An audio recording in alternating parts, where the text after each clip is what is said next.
మిగతా ఏజెన్సీస్ కూడా ఏమంటున్నాయి ఏంటి అన్నది. సో ఒక విషయం మనం ఇక్కడ గుర్తుంచుకోవాలి, ఋతుపవనాలు ముందుగా వచ్చినంత మాత్రాన వర్షాలు ఎక్కువ పడతాయని అర్థం కాదు.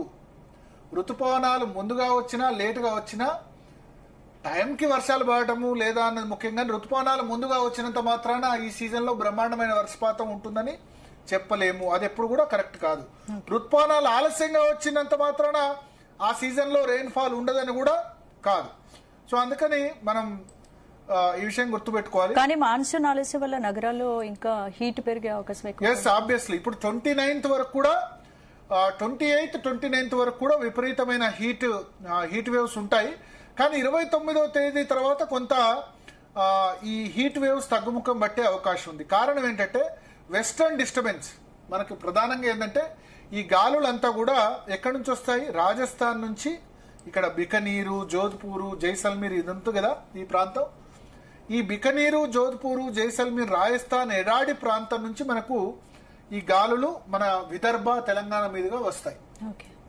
కానీ ఈ బికనీరు, జోధ్పూరు, జైసల్మీర్ అంటే థార్ ఎడారి ప్రాంతం ఏదైతే ఉందో అక్కడ 28, 29వ తేదీ నుంచి కొంత వర్షపాతం, 29, 30వ తేదీ నుంచి కొంత వర్షపాతం అక్కడ స్టార్ట్ అయ్యే అవకాశం ఉంది. ఇక్కడ మీరు చూడండి, బికాస్ ఆఫ్ వెస్టర్న్ డిస్టర్బెన్స్ వల్ల కొంత అక్కడ వర్షపాతం స్టార్ట్ అయ్యే అవకాశం ఉంది. కాబట్టి 29, 30వ తేదీ నుంచి ఈ పొడి గాలులు, వేడి గాలులు ఏవైతే ఉన్నాయో అవి కొంత తగ్గుముఖం పట్టే అవకాశం ఉంది. ఎందుకంటే వర్షం పడితే ఏమవుతుంది, ఆటోమేటిక్గా టెంపరేచర్ తగ్గుతుంది కదా.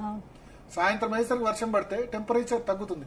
కానీ అదే ఆ వేడి మీద వేడి ఒక 10 రోజుల పాటు అసలు వర్షం పడలేదు అనుకోండి, విపరీతమైన భూమి వేడెక్కుతుంది. వేడెక్కిన తర్వాత మళ్ళీ వేడెక్కడం, సో అట్లాగే ఉక్కపోత ఇవన్నీ కూడా ఉంటాయి. కానీ ఈ ఏదైతే హీట్ వేవ్స్ ఉన్నాయో, మొన్నటి వరకు వచ్చిన హీట్ వేవ్స్ క్రమక్రమంగా కొంత తగ్గుముఖం పట్టే అవకాశం ఉంది. Because of western disturbance, Rajasthan నుంచి వీచే వేడి గాలుల అన్నది 31st నుంచి మీరు చూస్తే గనక ఈ మధ్యప్రదేశ్, రాజస్థాన్లో ఈస్ట్ ప్రాంతంలో ఇక్కడ వర్షాలు పడబోతున్నాయి.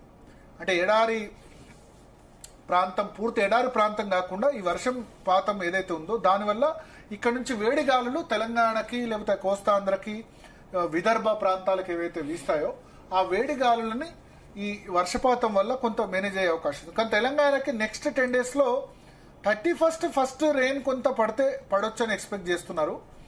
బట్ పెద్దగా కంటిన్యూస్ రెయిన్ ఫాల్ అయితే మనకైతే లేదు. అంటే ఓవరాల్ గా తెలుగు రాష్ట్రాల్లో ఈసారి సాధారణ వర్షపాతమే నమోదవుతుంది. అంటే ఇప్పుడు ఐఎండీ చెప్పింది ఏంటంటే సాధారణం కంటే తక్కువ వర్షపాతం నమోదవుతుందని చెప్పింది ఓవరాల్ గా, ఎందుకంటే బికాస్ ఆఫ్ ఎల్నినో ప్రభావం. కానీ మనం చాలా మంది చెప్తున్నారు ఏంటంటే సూపర్ ఎల్నినో, దీనివల్ల అసలు వర్షాలు ఉండవు అని చెప్తున్నారు. కానీ ఎల్నినో కంటే భారతదేశంలో 2 అంశాలు ప్రధానంగా కీలక పాత్ర పోషిస్తాయి.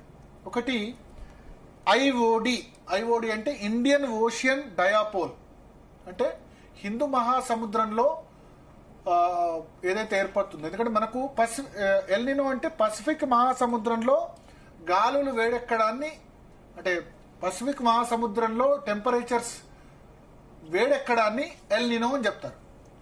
అదేవిధంగా పసిఫిక్ మహాసముద్రంలో ఉష్ణోగ్రతలు తగ్గడాన్ని లానినో అంటారు. లానినో సంవత్సరంలో బాగా వర్షాలు పడతాయి.